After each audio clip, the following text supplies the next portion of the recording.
हाव आप देखिए, लग रहा है कि शाहजहां बिल्कुल शहंशाह की तरह चल रहे हैं। लग रहा है कि पुलिस उनके इशारों पर नाच रही है। ऐसी क्या मजबूरी है ममता बनर्जी की? शर्म आती है मुझे कि ममता बनर्जी जो है एक महिला है।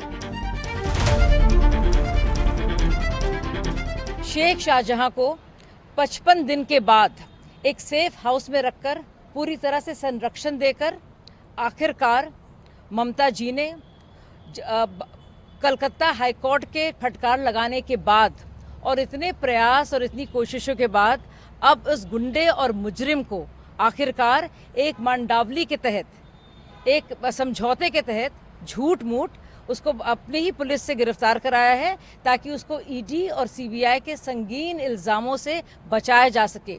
और क्यों बचाया जा सके? क्योंकि पूरी तरह से संलिप्त जो पार्टी है टीएमसी, उसके तार कहीं ना दिख जाएं जुड़े हुए, और इसीलिए उसको बचाने के लिए पहले तो बचाया गया 55 दिन।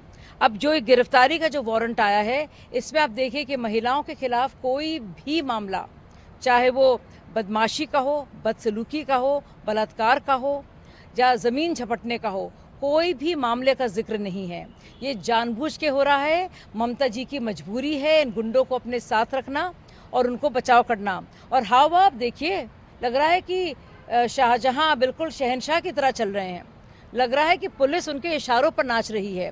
ऐसी क्या मजबूरी है ममता बनर्जी की? शर्म आती है मुझे कि ममता बनर्जी जो हैं एक महिला हैं और उनकी जो सांसद हैं महबूबा मोइत्रा, सागरिका घोष, सुष्मिता जी, क्या कहेंगी इसके बारे में? ये इतनी शर्मसार करती है घटना।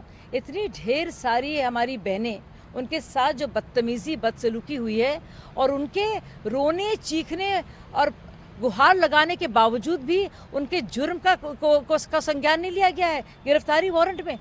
ये कैसा न्याय है?